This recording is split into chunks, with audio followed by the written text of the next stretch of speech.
And here is how you apply the 3Rs rule. You list all of your responsibilities in a table like this, and we included this in the participant guide, and you could download that worksheet and list your responsibilities, right? All of them.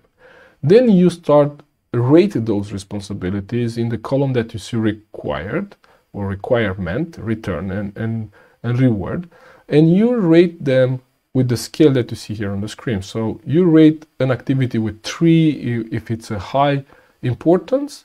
If it's on the requirement scale, probably it's a non-negotiable for you, so it's very important for you to do that. Return if it gives you a high impact, moderate impact, or a low impact, or return. And then on the reward, if it's very rewarding for you, so it's a high reward for you in doing that, if it's a moderate reward, or if it's a low reward.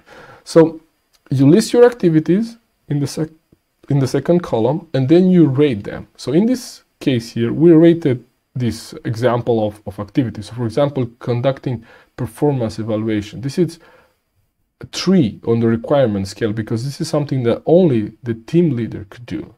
But it's also rewarding. It gives a lot of return as an activity, right? Because you spending time with your team and then you monitor performance. And for this leader here, in this case, we also feel it's rewarding. So this gets this activity a score of 8. Then we analyze the next activity and we rate it. Okay, so organizing team building retreat. This is a high return activity, but maybe it's not rewarding for this leader to actually spend time doing that, and it's not a requirement. So this gets a 5. So you rate your activities in these 3 aspects, and then you have a score on the column on the right. And then you rank your activities in which order should you do them based on the score. So now my conducting performance evaluation becomes my activity number 1. And then my activity number 2 will be actually training team members because it also score 8, and so forth and so.